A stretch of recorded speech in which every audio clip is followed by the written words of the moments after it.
Tes.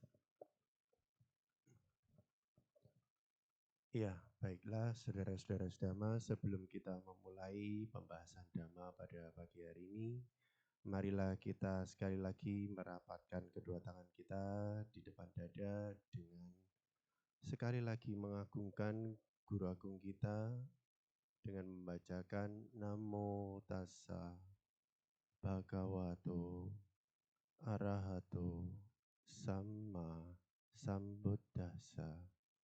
Namo Tassa Bhagavato Arahato Samma Sambuddhassa. Namo Tassa Bhagavato Arahato Samma Sambuddhassa. Oke, saya minta izin untuk memulai dengan sebuah pantun, boleh? Supaya rileks gitu ya, nggak tegang. Oke, jadi pantunnya jalan-jalan dari Batu ke Surabaya. Oke. Beli sandal di Tunjungan Plaza, nah, gitu ya. Buddha Nubawena Soti Hotu Namo Buddhaya. Perkenalkan nama saya Sentosa. Ya. Ya. Jadi terima kasih kepada Karaka Wihara Dhammadippa yang sudah memberikan kesempatan bagi saya untuk berbagi dhamma pada hari ini. Oke. Ya, untuk di Dhammadippa memang ini pengalaman pertama bagi saya, jadi ya sesuatu gitu ya, agak sesuatu banget gitu ya. Dan terima kasih juga kepada Maga Budi yang ya terus membimbing saya secara pribadi untuk bisa berbagi ya, mendalami lebih dalam tentang Dhamma Sang Buddha. Oke. Jujur banyak sekali yang saya dapat dari bimbingan selama bimbingan dengan Maga Budi, hal-hal baru yang selama ini tidak pernah saya dapat gitu ya. Nah, saya bersyukur dan oke, sebelum kita mulai saya harapkan semoga kita semua pada hari ini dalam kondisi sehat dan bahagia. Ya. Nah, boleh dibuka slide-nya yang pertama. Saya tidak bisa lihat ya. Sudah muncul slide-nya? Belum ya? Oh, di sini ya. Oke, ini adalah awal ya. Jadi Dhamma Desana pada hari ini berangkat dari 4 kalimat ini, saudara-saudara. Ya.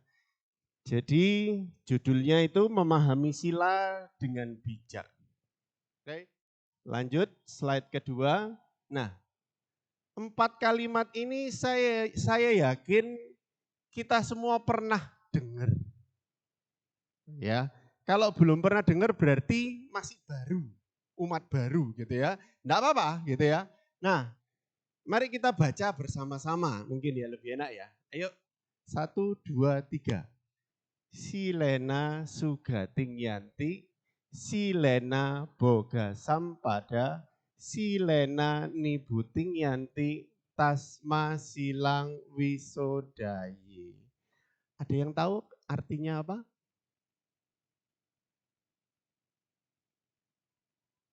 Sering dengar ya? Ada yang baru pertama tahu? Ini mungkin? Halo? Ada yang baru pertama tahu? Enggak ya? Kapan kira-kira kita mendengarkan kata-kata kalimat ini? 4 kalimat ini. Yes, setelah kita meminta tuntunan sila dari Bante. Gitu ya, biasanya Bante selalu membacakan ini. Artinya apa? Ya, mari kita lihat slide berikutnya. Ini artinya ya saya bacakan aja lah ya. Dengan merawat sila akan tercapai alam bahagia. Ya, surga gitu lah ya. Kita bisa terlahir di alam surga. Dengan merawat sila diperoleh kekayaan. Oke, berikutnya. Dengan merawat sila tercapainya kepadaman derita. Dalam nama lain, nibbana. Dan yang terakhir, oleh karena itu rawatlah sila dengan sempurna. Ya, mari kita simak bedah lebih dalam dari 4 kalimat ini. Jadi, saudara-saudara sekalian, dengan merawat sila kita bisa mencapai kebahagiaan-kebahagiaan ini loh. Enak ya Buddhis ya. Silanya agama Buddha berapa? 5. Ya, salah satu dari yang paling sedikit dari dibanding dengan agama-agama lain gitu ya. Tetangga ada yang 10 gitu ya, ada berapa enggak tahu gitu ya. Kita cuma 5. Hanya 5 bisa mencapai alam bahagia surga. Ya, hanya 5 kita bisa mendapatkan kekayaan. Cuman 5 kita bisa mencapai nibbana. Hebat ya. Nah, ini yang menyampaikan Bante. Biasanya setelah kita meminta tuntunan sila. Jadi, apakah benar? Hanya dengan menjaga sila saja 5-5-nya ini. Apa aja 5 ini? Tidak membunuh, tidak mencuri, tidak berbuat asusila, tidak berbohong, tidak meminum minuman yang memabukkan, yang melemahkan kesadaran. Dengan melakukan, ya menghindari 5 ini, kita sudah bisa mencapai surga, punya kekayaan, nibbana. Mungkin dalam hati ada yang berpikir, perasaan aku sudah 5-5-nya tapi kok belum kaya ya. Gitu ya. Kalau surga susah buktikannya ya. Kalau kaya, perasaanku aku masih belum kaya ya. Padahal 5 silaku sudah, ya pernah sih ngelanggar, tapi ya jarang gitu. Nah, terus bagaimana dengan kalimat ini? Apakah ini benar atau hanya mitos? Ya, nah hari ini kita akan kupas bahwa memang dengan hanya 5 sila kita bisa bukan hanya surga, nibbana pun kita bisa capai. Tapi bagaimana? Ya, kita akan simak satu persatu gitu ya.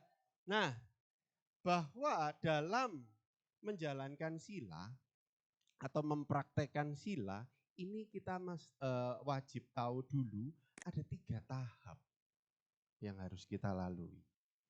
Ya, tahap yang pertama itu bisa dilihat samwara. Setelah samwara selesai, kita lanjut ke tahap yang kedua, cariya. Setelah selesai kita lanjut ke tahap berikutnya, parisuddhi. Nah, umumnya sila hanya dianggap sebagai samwara saja. Apa itu samwara? Mari kita lihat slide berikutnya. Sehingga kita akan berpikir, ya buru-buru mencapai nibbana ya. Surga kaya belum. Kalau kita memandang sila hanya samwara saja. Ya, apa itu samwara? Nah, ini kita lihat ya, tulisannya begitu banyak. Saya akan membuat merangkumnya menjadi lebih sederhana. Intinya, samwara ini adalah mengendalikan diri. nggak boleh bunuh, ya, nggak boleh mengambil yang bukan miliknya, nggak boleh berbuat asusila gitu ya, nggak boleh berbohong, berucap kasar, yang menyakitkan orang gitu ya, terus nggak boleh meminum minuman yang melemahkan kesadaran. Di sini tahapan samwara ini baru sebatas apa ya? Menghindari untuk berbuat buruk. Ya, kalau kita lihat 5 sila ini aja, yang mana sih yang paling berat? Boleh sharing dong dari pengalaman. Bisa jadi tiap orang berbeda-beda ya. Oh, menurutku yang pertama susah. Lah gimana lagi? Kerjanya buka depot misalkan gitu ya. Atau yang kedua yang susah, yang ketiga, tiap orang bisa berbeda-beda. Tetapi saya ingin bertanya dulu, memastikan dulu, kira-kira untuk para umat yang hadir di Dhammasala pada hari ini, cukup kesulitankah untuk menghindari 5 perbuatan buruk ini? Halo? Lumayan, oke. Yang lain? Apakah menjalankan sila ini sangat membebankan gitu ya, mengekang banget, jadi nggak bisa gerak bebas, atau iya gampang-gampang aja sih harusnya ya. Gimana? 5 sila. Ya mungkin jawabnya dalam hati gitu ya, agak malu-malu atau gimana, kita belum kenal gitu. Oke, enggak masalah. Jadi biasanya, biasanya saya tanya ngobrol-ngobrol Pancasila umumnya kepada umat Buddhis yang memang rutin ke wihara, melaksanakan 5 sila ini enggak berat. Umumnya, ya, tidak membunuh. Iya, kita membunuh ya hewan, ya kita mulai sadar gitu ya, mulai menghindari. Ada nyamuk, ditiup gitu ya. Kalau biasanya dicepek sambil sambil kapokmu kapan gitu lah, mulai setelah mendengar dhamma, mulai oh enggak boleh gitu ya, ditiup. Ya, atau dikipas. Ya, terus tidak mengambil barang, iya kayaknya sih kalau umat Buddha yang rutin ke wihara, iya untuk pelanggaran sila kedua kok nggak segitunya lah ya. Terbukti sandal di wihara kita lepas, pulang, aman. Nggak ada yang hilang, ya kan? Nah, terus pelanggaran sila yang ketiga, iya apalagi gitu ya, apalagi kalau yang masih anak-anak, sekolah minggu gitu kan, mau ngapain? Jauh dari yang begitu dunia yang begitu-begitu kan jauh gitu ya. Terus berbohong, nah ini mungkin ya karena dunia bisnis, dunia kerja dan lain sebagainya.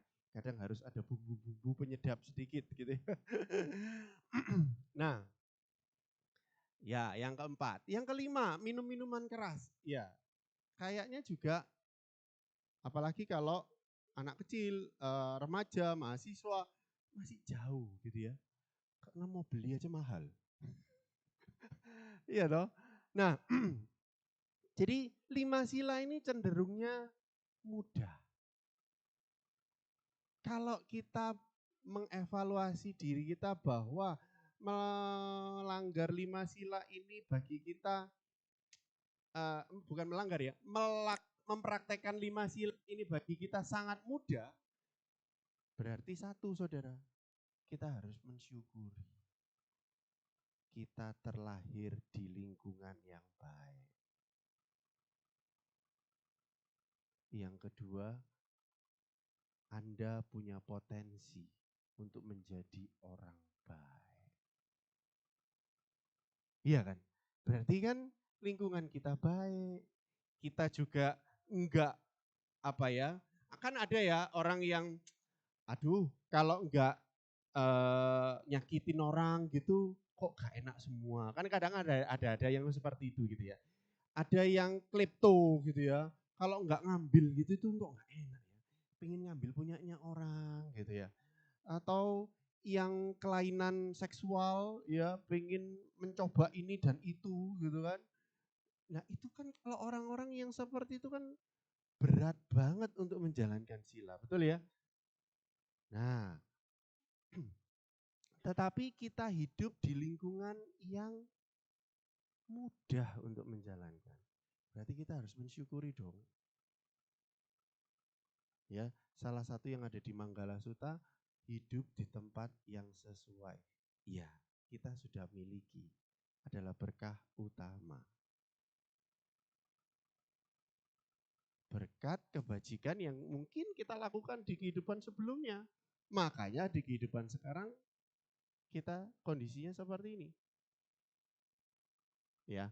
Nah, di sini juga arah pembahasan saya tidak akan ke arah teknis sila ya. Sila kalau membunuh, kalau kayak gini membunuh enggak gitu ya. Kalau kayak gini ini termasuk menipu enggak gitu ya. Enggak. Kita enggak cukup waktu untuk membahas ke sana. Gitu ya. Dan lagian kalau kita membahas ke sana cenderung ya enggak semua, cenderungnya kita akan mencari celah. Betul ya? Kalau kayak gini melanggar sila pertama, berarti saya gini aja. Contoh, ini hanya contoh aja, misalkan pelanggaran sila pertama itu mutlak apabila 5 syarat terpenuhi, betul ya? Adanya makhluk, ya, terus niat untuk menghabisi, mencoba menghabisi, melakukan sampai akhirnya makhluk itu mati. Lalu berarti kalau 5-5-nya terpenuhi melanggar sila? Iya. Kalau salah satu hilang, enggak melanggar sila? Iya enggak sih. Gitu kan? Enggak melanggar sila, enggak. Nah terus mulai pikiran nakalnya bermain. Oh kalau gitu lain kali, kalau aku lagi enggak suka sama orang, aku enggak sampai bunuh. Ya dihajar, babak belur, sampai bonyok semua. Habis itu hold, jangan sampai mati. Nanti kalau mati melanggar sila. Nah kalau sudah kayak gini kan jadi fatal. Bukan itu arah sila sebetulnya. Ya, jadi sengaja kita nggak membahas ke arah ini melanggar nggak, itu melanggar nggak, itu enggak. Tetapi ayo kita lebih dalam lagi, sila ini jangan dianggap sebagai sesuatu yang mengekang gitu ya. Sesuatu yang membatasi kita. Enggak, tetapi kita memakai sila ini sebagai sesuatu yang mengantarkan kita pada kebahagiaan.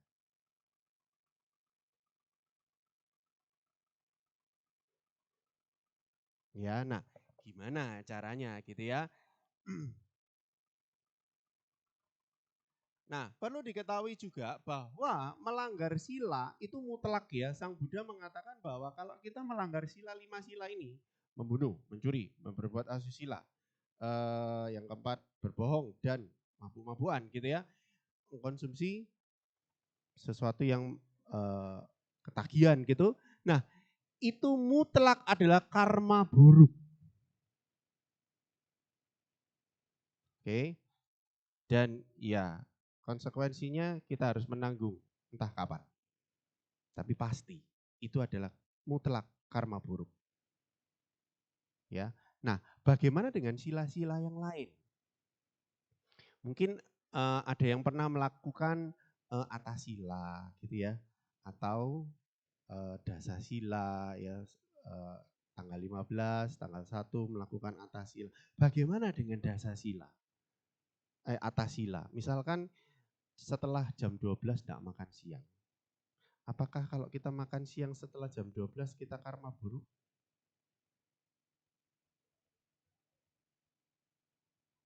Nah ini, apakah kalau atasila kita nggak boleh tidur di tempat yang tinggi, yang mewah gitu ya, kita nggak boleh. Nah terus apakah kalau tempat tidur di rumah itu iya tinggi, lah haruskah kita langsung motong jadi lebih kecil, jadi lebih pendek? Apakah itu melanggar sila? Enggak, ya itu tidak. Kita melakukan atasila itu bertekad untuk menjalani nekama, menjalani kehidupan yang apa ya, menghindari keduniawian, mencoba menjalani sebagai kehidupan pabaja, tidak nonton ya, tidak lagi pakai parfum wangi-wangian, nggak mendengarkan musik. Bagi anak muda itu kan, waduh mati aku kalau sudah disuruh harus melakukan seperti itu. Makanya katanya remaja-remaja ini nggak suka jadi umat Buddha. Katanya umat Buddha itu tidak boleh dengar musik. Nah ini kan salah gitu ya. Padahal musik itu dunianya anak muda gitu kan. Dan bahkan di Buddhis aja ada banyak lagu-lagu Buddhis. Lah masa yang bikin lagu itu karma buruk semua? Enggak. Ya, khusus yang 5 sila tadi, yes, ini karma buruk. Tolong jangan sedikit jangan mencoba mencicipin ini gitu ya. Bahaya. Oke, jauh-jauh dari 5 hal. Ya. Nah, cuman di sini sampai hanya tahap kita menghindari hal-hal buruk, perbuatan buruk ini aja nggak cukup. Tahap pertama ini hanya membantu kita menghindari dari problem kehidupan. Menjauhkan kita dari masalah, iya. Ya jelas dong. Kalau kita punya masih niat mencuri, kan kita dekat dengan masalah dong ya. Benar ya?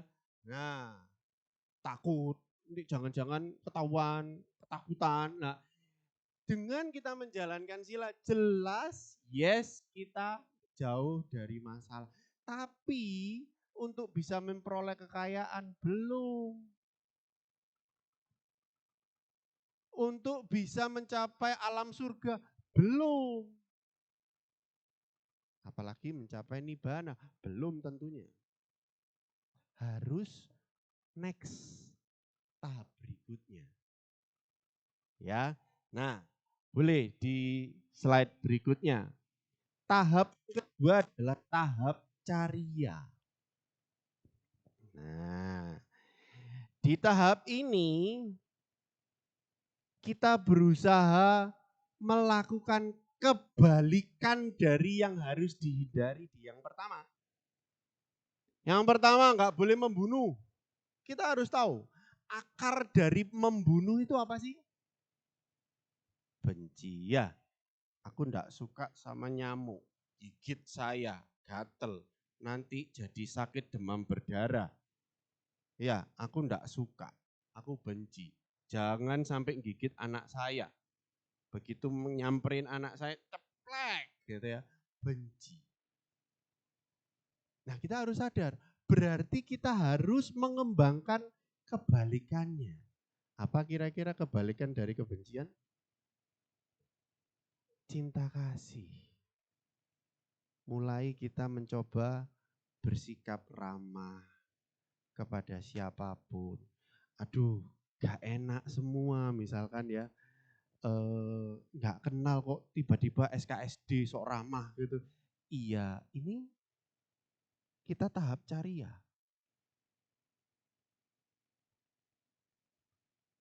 Iya, tahap mengurangi kebencian. Melakukan kebalikannya. Bersikap sabar kalau ada sesuatu yang terjadi tidak sesuai dengan keinginan gitu ya. Misalkan mau berangkat macet, waduh Gimana ini? Telat ini sudah, waduh gimana? Gelisah, berusaha sabar. Ya, karena kita tahu kebencian dengan kemacetan, kebencian akan sesuatu kondisi yang tidak bisa kita hindari gitu ya. Ini percuma gitu kan. Kita berusaha sabar. Nah, ini kebalikannya. Ya, berusaha menolong. Peka ada teman yang butuh bantuan, ditolong. Enggak harus berupa materi. Bisa berupa ya kita meluangkan waktu, mendengarkan keluh kesahnya mungkin. Sudah menolong loh. Ya, zaman-zaman sekarang kayaknya sudah mulai menipis kepedulian orang terhadap ya orang-orang sekitar karena gadget gitu ya. Lebih penting gadget. Ya, begitu bunyi langsung itu yang dipegang daripada ada teman yang minta bantuan gitu misalkan. Nah, kita mulai mengembangkan sisi kebalikannya. Ini disebut pancadama.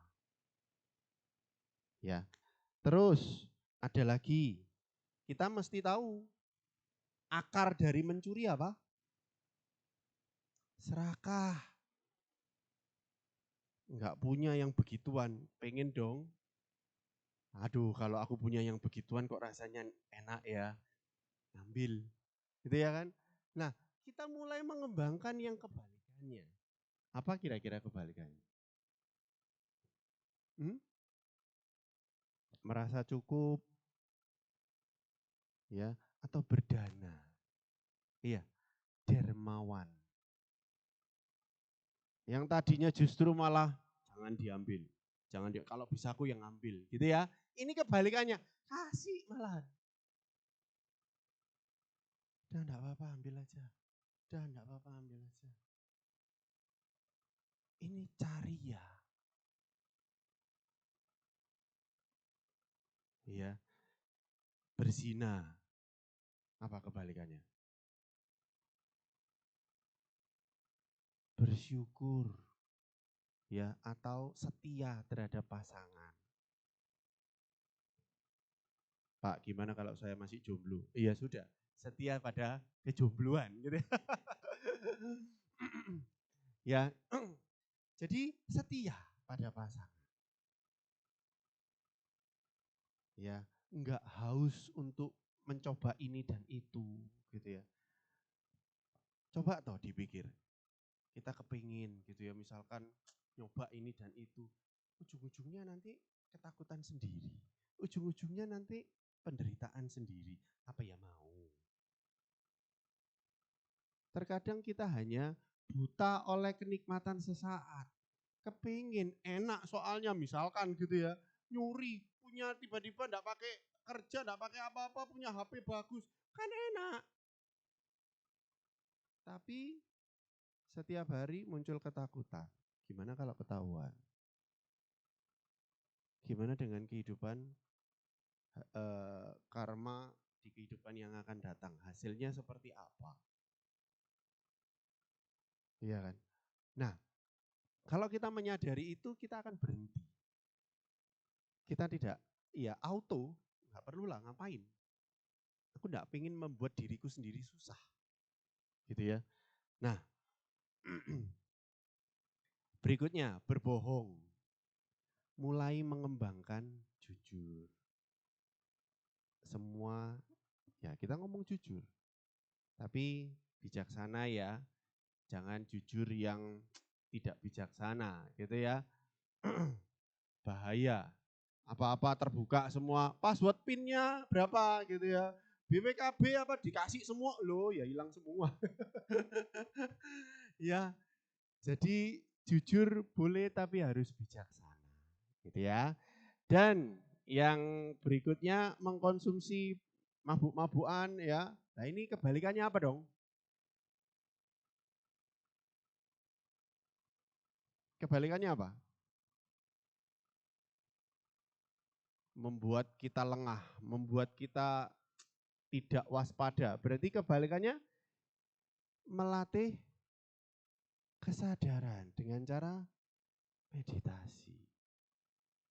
Sering-sering meditasi, mengembangkan meditasi, konsentrasi. Lah, kalau sudah rutin ke wihara, kan minimal seminggu sekali meditasi gitu ya. Walaupun mungkin masih singkat ya, cuman 5-10 menit. Nah, mulai kembangkan lagi. Nah, ini sudah tahap cariya. Ya, di tahap cariya ini ya selain meditasi ya, di sini ada termasuk juga ikut puja bakti. Intinya kalau di slide-nya adalah bahasa Palinya. Sebentar, saya lihat dulu ya, ngerpek ya. Soalnya daripada salah. Nah, sati yoni somanasikara. Apa itu? Mengarahkan perhatian kita untuk meningkatkan kebijaksanaan. Dengan ikut puja bakti, kita dengar dhamma begini, kita meningkatkan kebijaksanaan. Yes, berarti ya lakukan lagi.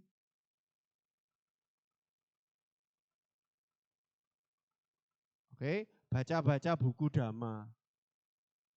Aduh, nggak terbiasa zaman sekarang. Oke, banyak zaman sekarang bisa YouTube. Ya, bisa macam-macam. Ya, sangat mudah sekali. Ya, kita pengen tahu apa, ya ChatGPT lah, AI lah, apa segala macam, dengan mudah sekali kita bisa mengakses yang dulunya susah. Ayo kita mulai mengembangkan. Tujuannya apa? Kebijaksanaan meningkat. Ini kebalikan dari pelanggaran sila kelima. Mengikuti dhamma kelas gitu ya. Dan yang paling penting, nah ini, kadang saya ini cukup hati-hati harus untuk membicarakan yang poin ini, gitu ya. Karena nggak semua orang setuju.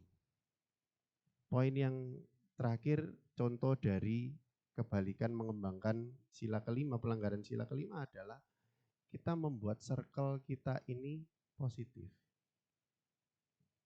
Keluar dari circle kalau memang circle Anda negatif. Nah ini yang tidak banyak orang setuju.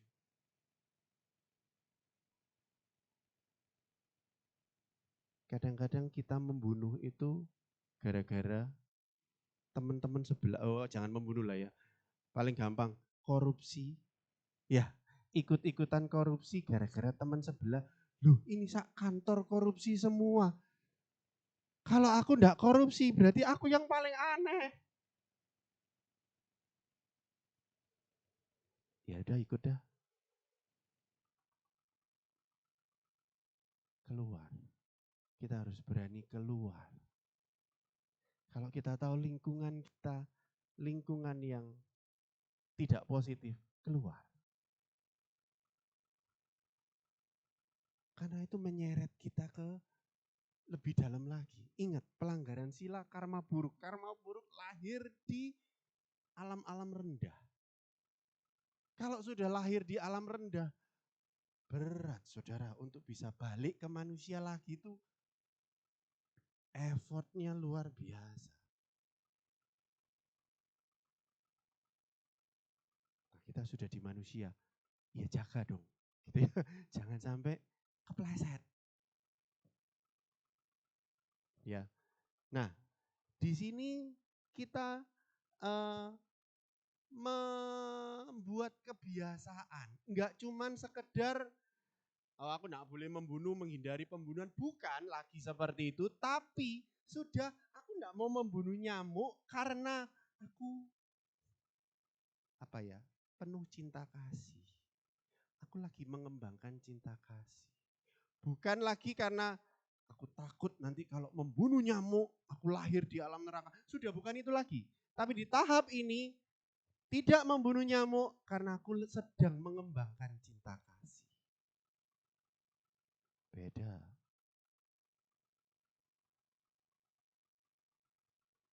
Aku tidak mau ikut-ikutan korupsi, bukan karena aku takut ketahuan, ya, atau takut nanti kehidupan berikutnya aku jatuh miskin. Tapi tahap ini aku sudah berpikir bahwa tidak mau korupsi karena menghargai barang milik orang lain. Aku tidak mau meningkatkan kilesa dalam diriku. Buat apa kekotoran batinku tak ningkatin lagi? Nah, sudah tahapnya seperti itu, beda. Sampai tahap ini, saudara-saudara, memperoleh kekayaan itu hal yang masuk akal. Karena kita aktif. Kalau yang pertama tadi, pasif, kita menghindar. Ya mohon maaf. Kalau yang pertama aja bisa mencapai nibbana, mohon maaf ya, mungkin saya pemikiran sederhana aja, pikiran nakal, orang yang nggak bisa lihat, nggak bisa ngomong, nggak punya tangan, nggak punya kaki, nibbana dong. Ya, lah gimana caranya membunuh, nggak bisa ngelihat. Ya, nggak punya tangan gitu ya kan. Gimana caranya berbohong, lawang ngomong aja nggak bisa misalkan, bisu tuli misalkan. Nibbana dong. Enggak. Ya enggak. Belum. Tahap yang kedua, cariya, pelaksanaan sila sebagai cariya, ini kita bisa memperoleh kekayaan, bisa. Alam surga masih masuk akal. Tapi nibbana belum.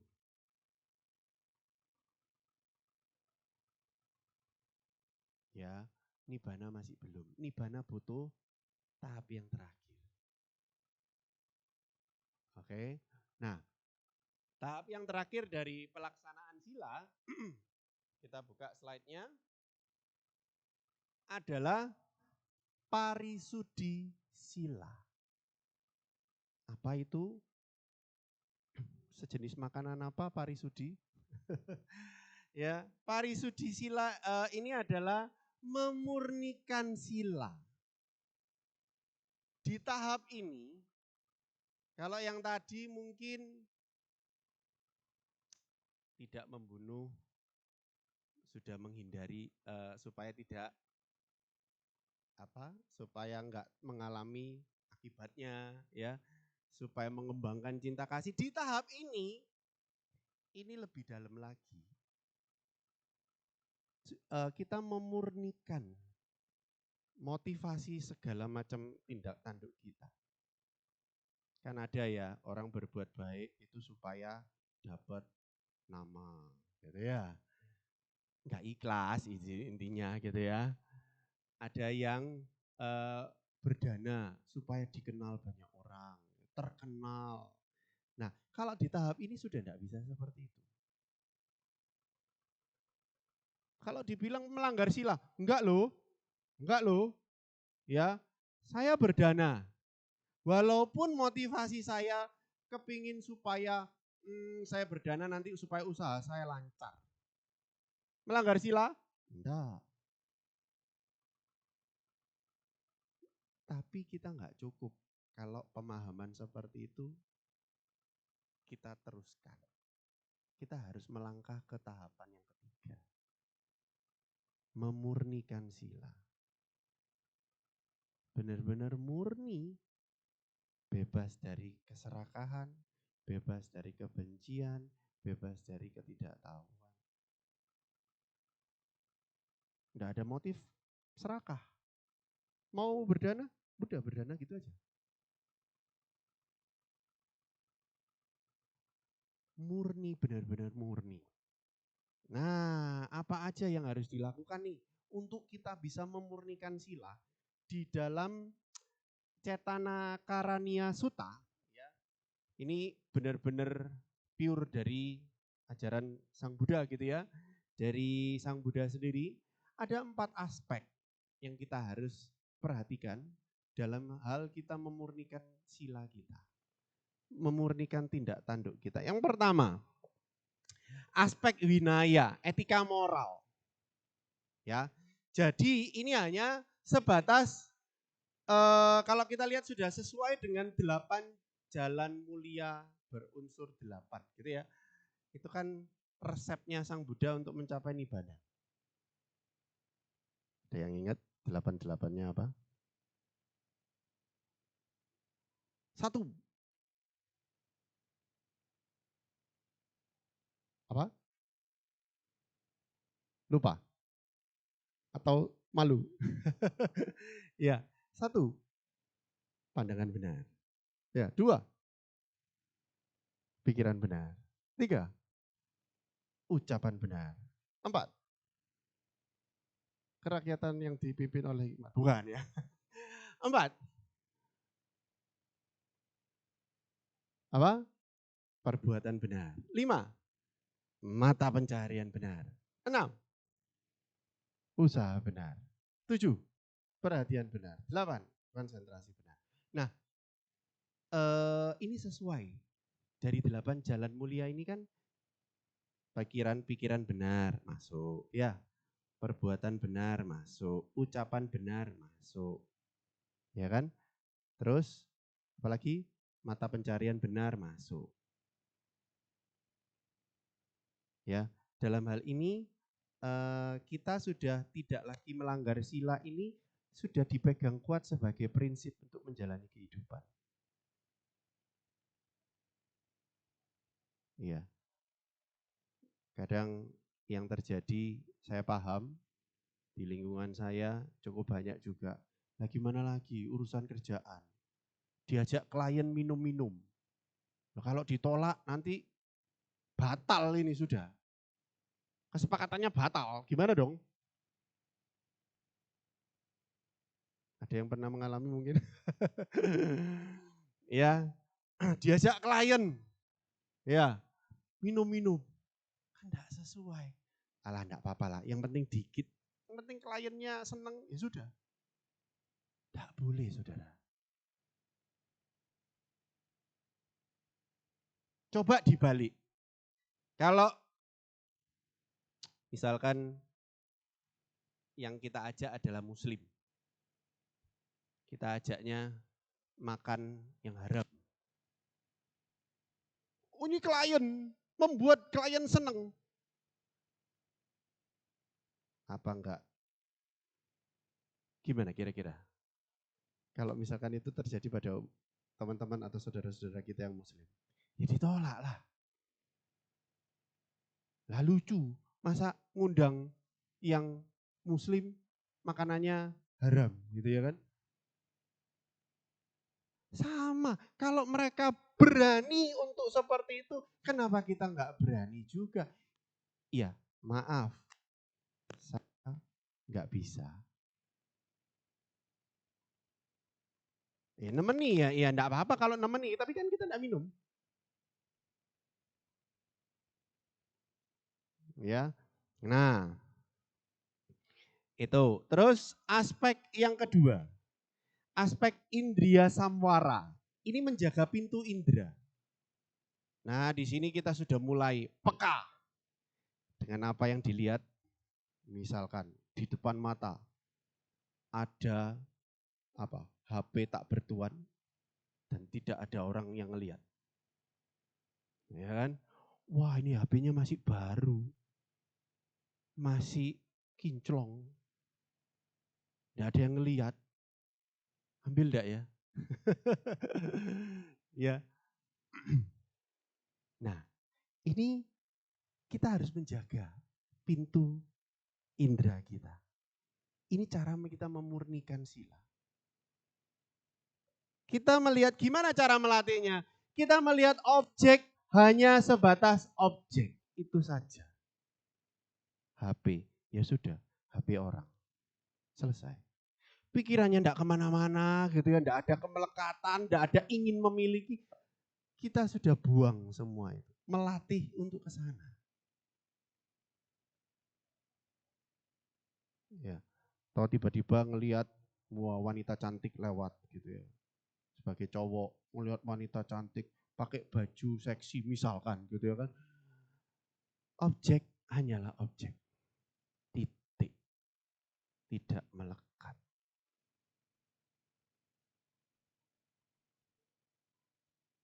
Itulah kenapa saudara, kalau kita ngelihat mereka-mereka yang melatih diri sampai tahap ini, biasanya pada saat mereka makan, mereka hanya fokus kesadaran penuh.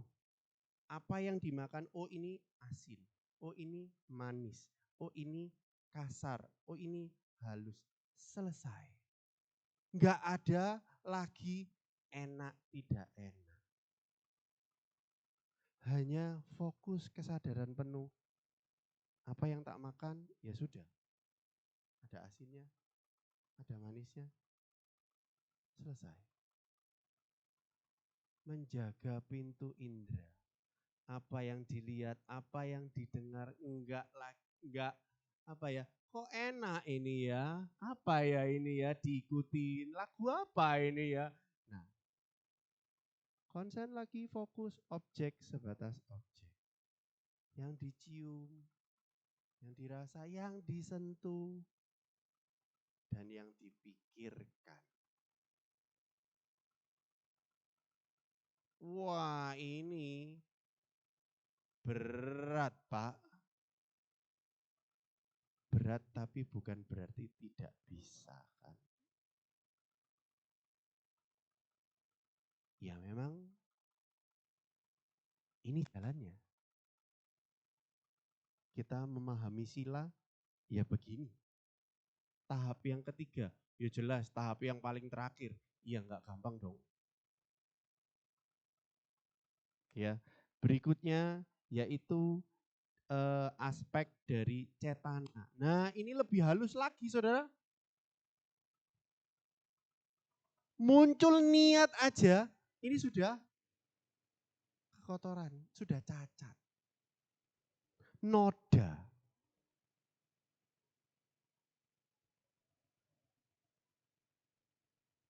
Muncul penolakan dalam diri, aku kok enggak suka. Ini sudah noda. Wow, ini halus banget gitu ya.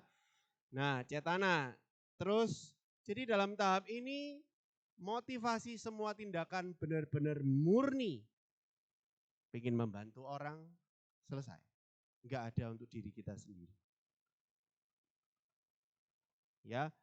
Dan aspek yang terakhir yaitu aspek cetasika, dan di sini adalah faktor mental di mana kesadaran muncul, sadapanya meta muncul berkembang ya secara alami.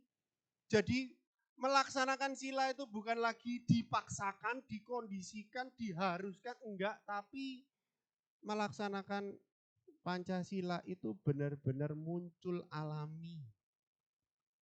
Ini adalah watak batin secara alami, ya seperti itu.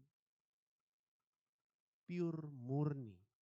Disitulah kita bisa melihat bahwa segala sesuatu ya tidak kekal, segala sesuatu tidak pernah memuaskan.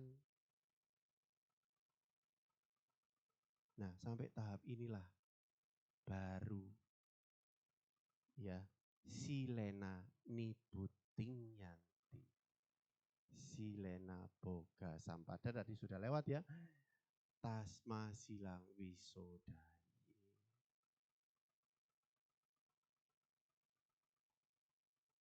Benar-benar kita menjalankan sila, tahap ini kita bisa mengantarkan pada kehidupan nibbana, kebebasan akhir, tujuan kita semua umat Buddha.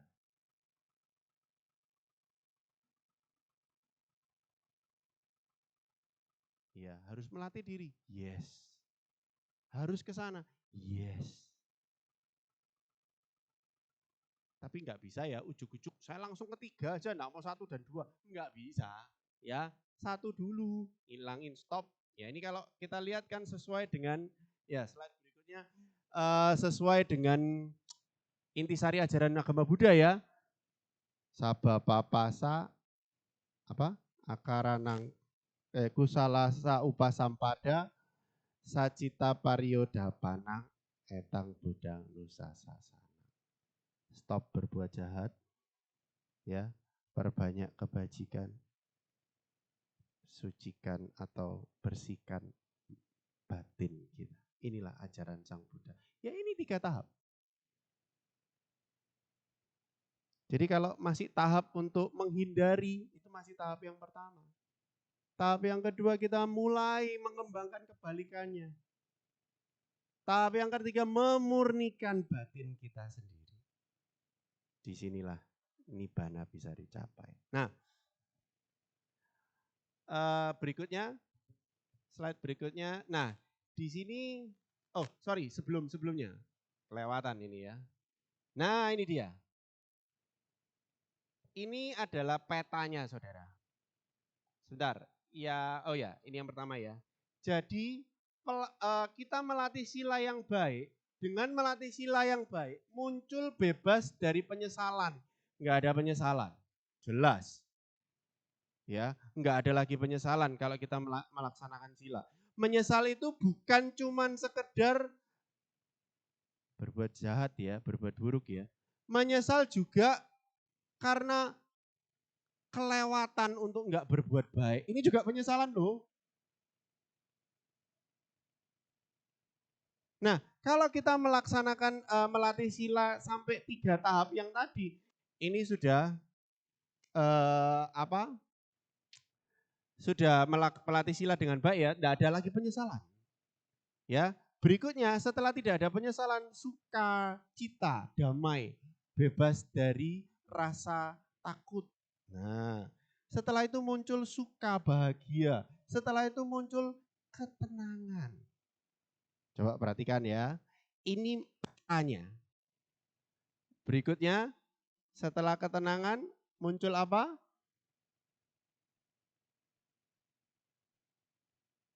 Slide berikutnya, Pak. Yes, kegiuran. Ya, kegiuran ini dalam hal yang positif ya. Bukan ketagihan, bukan, tapi kegiuran ini suka dalam kondisi tenang, itu nyaman banget. Ya. Terus samadhi, konsentrasinya lebih kuat. Dengan munculnya ketenangan tadi, samadhi lebih kuat, konsentrasi lebih kuat. Nah, yata, buta, nyana, dasanang di sini. Terus berikutnya padamnya nafsu. Dan yang terakhir wimuti. Di sini jadi nafsu sudah padam. Umpamanya ya, di depan mata dikasihin uang. Ya enggak kepingin sudah.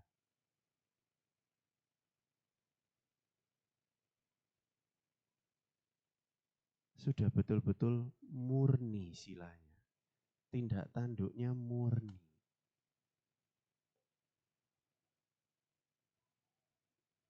Oke, jadi dari sini kita jadi paham dengan melaksanakan sila betul-betul ya, memurnikan sila sampai dengan tahap memurnikan sila, kita bisa mencapai nibbana. Nah, berikutnya tinggal 2 slide ya, karakteristik sila, memahami sila di sini. Ya, kita bisa baca di sana, menjaga gerak yang muncul dalam batin dan jasmani. Ya, menjaga gerak. Ini karakteristik sila. Ya, fungsinya apa? Mencegah hal buruk, mendorong hal baik. Ini fungsi sila. Bukan hanya mencegah hal buruk, mendorong hal baik juga. Manifestasi sila adalah menuju kemurnian. Ini adalah tujuan akhirnya, bukan hanya sampai menghindari keburukan gitu aja enggak, tapi tujuan akhirnya adalah memurnikan pikiran, ucapan dan perbuatan. Dan sebab terdekat adalah hiri dan otapa. Apa hiri? Malu untuk berbuat jahat. Otapa bukan takut ya. Definisinya takut ini agak kurang tepat. Tapi enggak mau gitu ya istilahnya ya, bukan takut. Akan akibat perbuatan buruk gitu ya. Nah, ini ya memahami sila. Dan slide yang terakhir adalah Ini yang harus kita ingat saudara-saudara. Apabila kita sudah melakukan pelaksanaan sila sampai tahap yang ketiga katakanlah, please kita lihat ingat ini, yang pertama jaga ego. Jangan kita merasa, silaku yang paling tinggi. Saya ini sudah bisa mengontrol diri. Berarti saya ini paling tinggi di antara yang jangan. Ego yang berbicara. Ya, di sini juga akan merusak dari kualitas sila kita kalau kita memiliki ego seperti ini. Oke. Terus yang harus diingat juga jangan sampai kita terbelenggu dengan ritual tapi melupakan esensinya. Ya. Ritual-ritual misalkan wah apa pingin ini itu menjalani segala macam. Misalkan contoh aktif di kegiatan misalkan kegiatan wihara tapi justru melupakan keluarga misalkan. Keluarga lagi butuh bantuan lebih mengutamakan wihara misalkan gitu ya. Ya ini juga nggak bijak. Esensinya nggak dapat gitu loh. Ritualnya aja yang dipentingin. Oh, tanggal 15 ya sudah. Sembayang, ini itu. Ritualnya yang dipentingin, bukan esensinya. Memurnikan diri itu lebih penting. Melatih diri untuk berbuat baik itu lebih penting. Gitu ya. Terus terbelenggu pada ini sudah pemahamannya tidak membawa pada bawana. Sifatnya masih kaku. Ya ini mohon maaf ya, kan ada yang memang kenceng gitu. Jadi saking kencengnya sampai lupa akan cinta kasih. Ya, ini ada sebuah cerita menggambarkan ini. Ada seorang bante masih muda waktu itu ya, bante muda. Ada seorang ibu-ibu menawarkan seperti ini. Oke, kamu bante muda ya? Ya udah, saya support untuk kehidupan suci. Ya, saya bikinkan kuti di belakang rumah saya. Kamu bisa tinggal di sana, bante bisa tinggal di sana dan melatih diri gitu ya, meditasi dan lain sebagainya. Saya support makanan, saya dana apa segala macam. Nah, konon ceritanya 15 tahun kemudian. Ibu tadi punya anak. 15 tahun kemudian anaknya sudah gede kan? Ya kan? Nah, ibunya mau ngetes ceritanya. Anaknya kebetulan cewek. Dites ke bantinya. Ya dengan Bante, apakah Bante nggak merasa kedinginan apa gitu ya? Misalkan, jawaban Bante, Bantenya menjawab seperti ini. Seorang Bante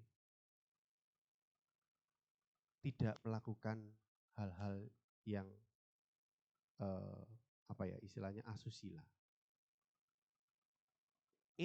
Seketika neneknya ibunya tadi yang dengar kan istilahnya ngetes nih, nguping gitu kan ya.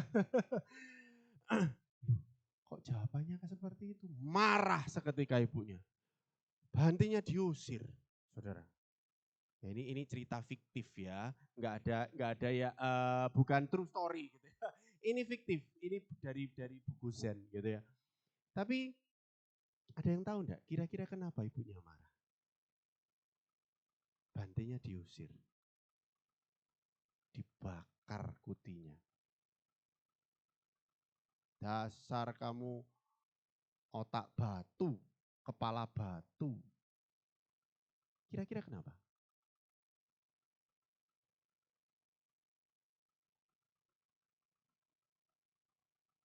15 tahun. Bante ini sudah disupport selama 15 tahun. Tahapannya masih tahapan samwara, menghindari untuk tidak berbuat buruk. Enggak melatih yang kedua, cariya. Harusnya apa? Muncul meta dong. Didik dong. Ya kan? Nah, 15 tahun masih dalam tahap yang pertama. Ya, ibunya marah. Percuma selama ini saya support kamu. 15 tahun masih tahap pertama. Nah, disinilah yang dikatakan tidak membawa bawana atau kaku. Harusnya mulai berkembang lebih dalam lagi, lebih dalam lagi, lebih dalam lagi. Ya. Dan yang terakhir, melaksanakan sila ilusi, ya. Sila bata paramasa. Ya, kalau berdoa sembahyang di altarnya Dhamadipa ini katanya konon manjur. Ya, kalau baca minta sila di Wihara Dhamadipa ini, wah benar-benar pulang itu manjur. Ini ilusi, saudara. Pandangan salah. Oke, kita nggak perlu melekat sama hal-hal yang seperti itu. Ya, nah kira-kira itu semoga dari apa yang kita bahas pada pagi hari ini bisa benar-benar membuat kita semua semakin maju dalam Buddha Dhamma. Ya enggak cukup hanya sekedar tidak berbuat jahat, tetapi mulai mencoba menjadi lebih baik, berbuat lebih banyak kebajikan, dan lebih berkembang lagi memurnikan tindak tanduk kita, sila kita, perbuatan kita. Akhir kata saya ucapkan sabe sata bawantu suki tata. Semoga semua makhluk hidup berbahagia. Sadu.